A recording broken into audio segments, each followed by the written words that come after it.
नमस्कार विद्यार्थी मित्रांनो, मी भोसले सर. इयत्ता 5वी मराठी विषयातील पहिली कविता जी आहे माय मराठी याची आपण आज उजळणी करणार आहोत. मागील तासिकेला आपण या कवितेचं वाचन आणि स्पष्टीकरण केलेलं आहे. आज आपण ही कविता चालीवर म्हणणार आहोत आणि काही वाक्यांचे कवितेतील काही वाक्यांचे स्पष्टीकरण घेणार आहोत. तर चला तर मग आज शिकूया इयत्ता 5वी बालभारती पाठ्यपुस्तकातील कविता क्रमांक 1 माय मराठी. विद्यार्थी मित्रांनो, सर्वांनी मराठीचं पाठ्यपुस्तक जे आहे ते काढायचं आहे आणि त्यातील कविता क्रमांक 1 माय मराठी काढायची आहे. कविता आपण वाचन माझ्या बरोबर करायचं आहे. माय मराठी तुझिया पायी तन मन धन मी वाहिले, माय मराठी तुझिया पायी तन मन धन मी वाहिले, तुझिया नामी तुझिया धामी अखंड रंगून राहिले, तुझिया नामी तुझिया धामी अखंड रंगून राहिले, कष्टामधली तुझीच गोडी चाखायची मज आई, कष्टामधली तुझीच गोडी चाखायची मज आई, मला आवडे तुझा विसावा तुझीच निर्भर अंगाई, मला आवडे तुझा विसावा तुझीच निर्भर अंगाई, तुझे झरे अन तुझी पाखरे वास तुझा जनलोक तुझा, तुझे झरे अन तुझी पाखरे वास तुझा जनलोक तुझा, हवा हवासा मला वाटतो राग तुझा संतोष तुझा, हवा हवासा मला वाटतो राग तुझा संतोष तुझा,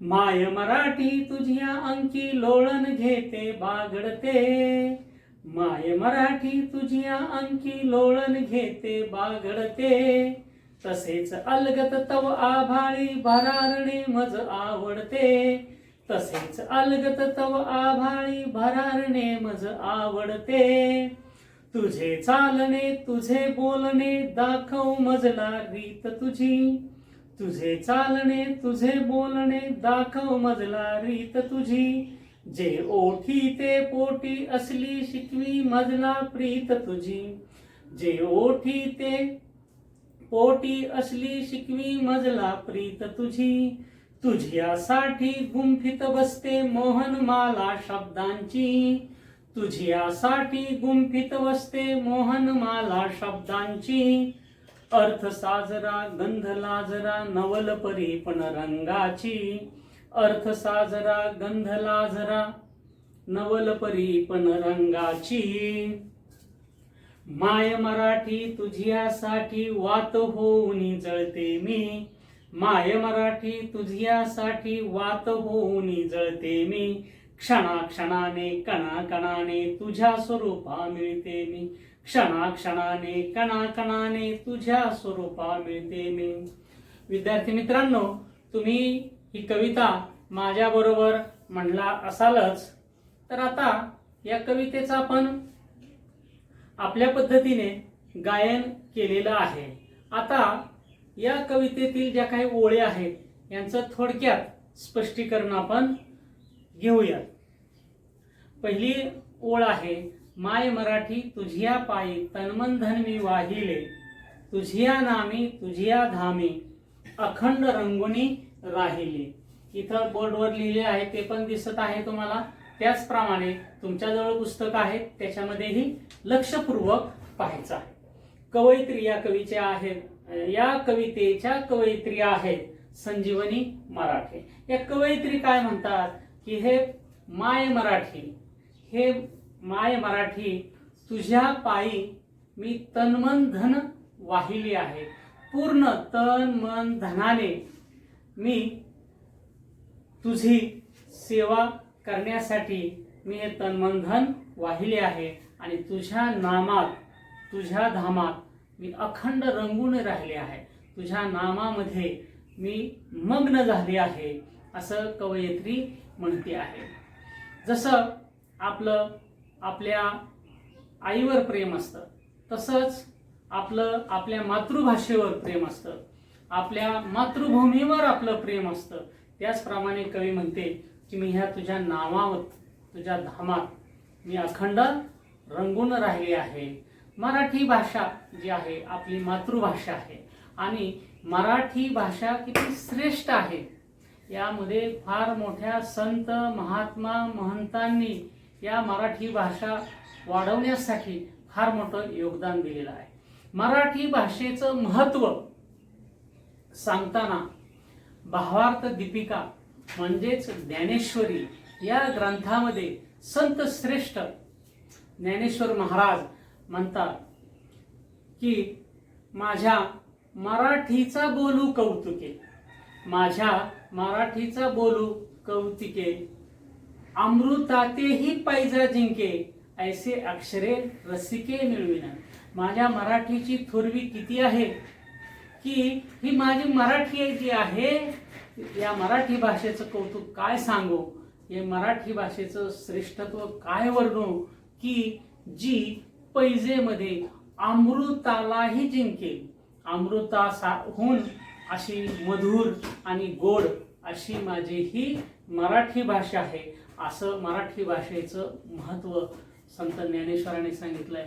त्याचप्रमाणे संत तुकाराम, संत रामदास या महान संतांनी मराठी भाषा वाढीसाठी आणि प्रचारासाठी प्रयत्न केलेले आहेत. संत रामदास महाराज म्हणतात की मराठाती तुका मिळवावा, महाराष्ट्र धर्म वाढवावा.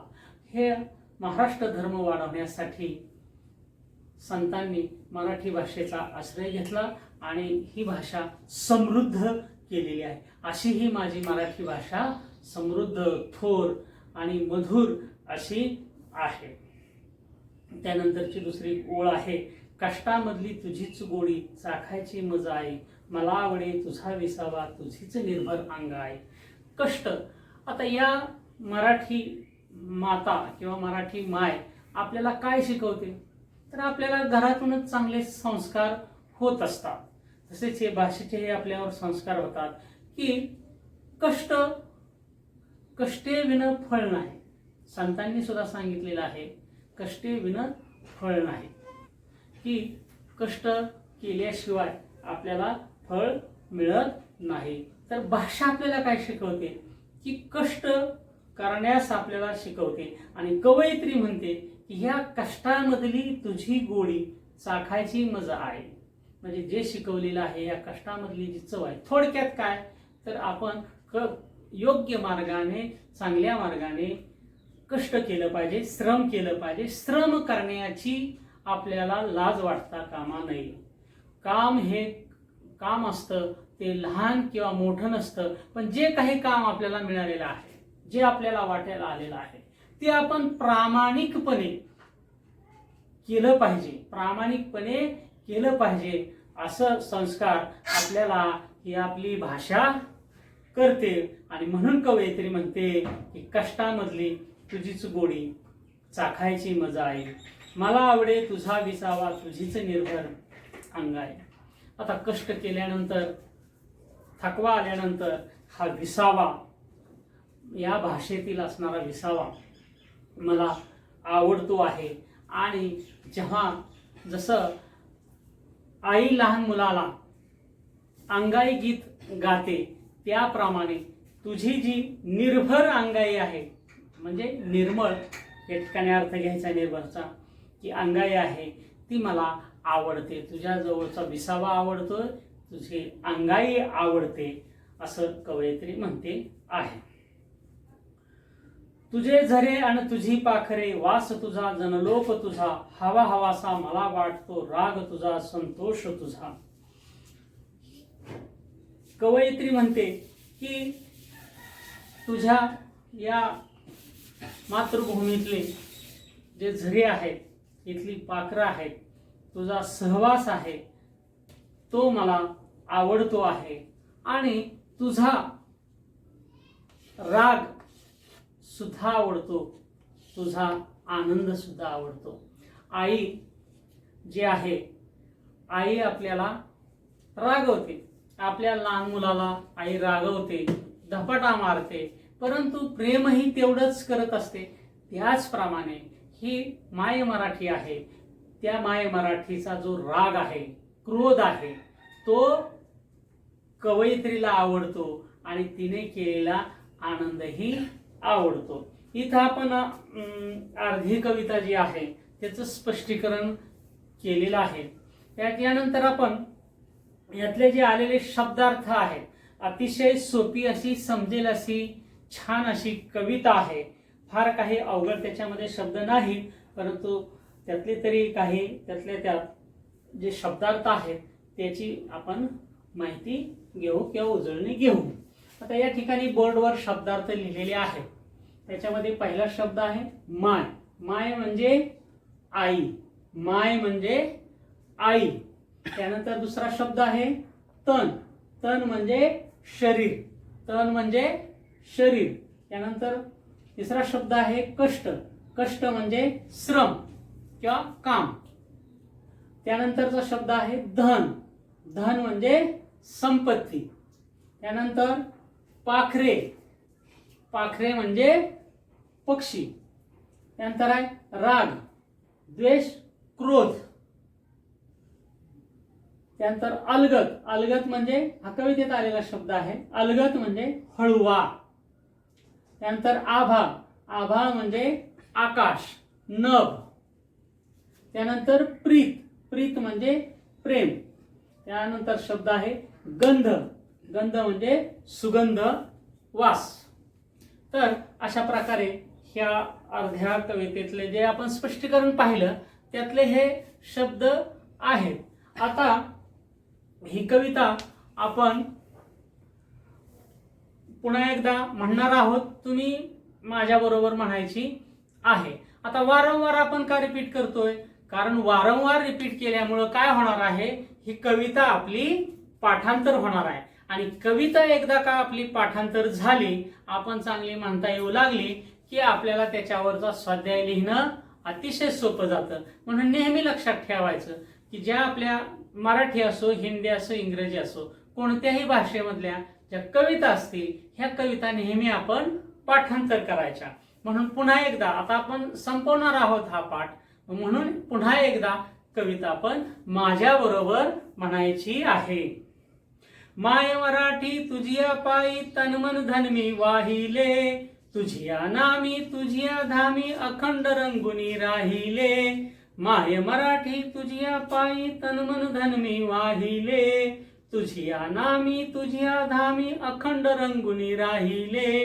कष्टामधली तुझीच गोडी चाखायची मज आई, मला आवडे तुझा विसावा तुझीच निर्भर अंगाई. तुझे झरे अन तुझी पाखरे, वास तुझा जनलोक तुझा. हवा हवासा मला वाटतो, राग तुझा संतोष तुझा. माय मराठी तुझिया अंकी लोळण घेते बागडते, तसेच अलगत तव आभाळी भरारणे मज आवडते. तुझे चालणे तुझे बोलणे दाखव मजला रीत तुझी, जे ओठी ते पोटी असली शिकवी मजला प्रीत तुझी. तुझ्यासाठी गुंफित बसते मोहनमाला शब्दांची, अर्थ साजरा गंध लाजरा नवल परी पण रंगाची. माय मराठी तुझ्यासाठी वात होऊन जळते मी, क्षणाक्षणाने कणाकणाने तुझ्या स्वरूपा मिळते मी. आता सर्वांनी माझ्या बरोबर कविता म्हणाली असेल. आता आपण ह्याच्यावरचा आपला स्वाध्याय एक आहे की ही कविता सुवाच्य सुंदर अक्षरामध्ये वर्गपाठाच्या वहीमध्ये लिहून काढायची आहे. उर्वरित जी कविता राहिलेली आहे ती आपण पुढच्या तासिकेला, उद्याच्या तासिकेला घेणार आहोत. तोपर्यंत स्वस्थ राहा, सुरक्षित राहा, घरीच राहा. धन्यवाद.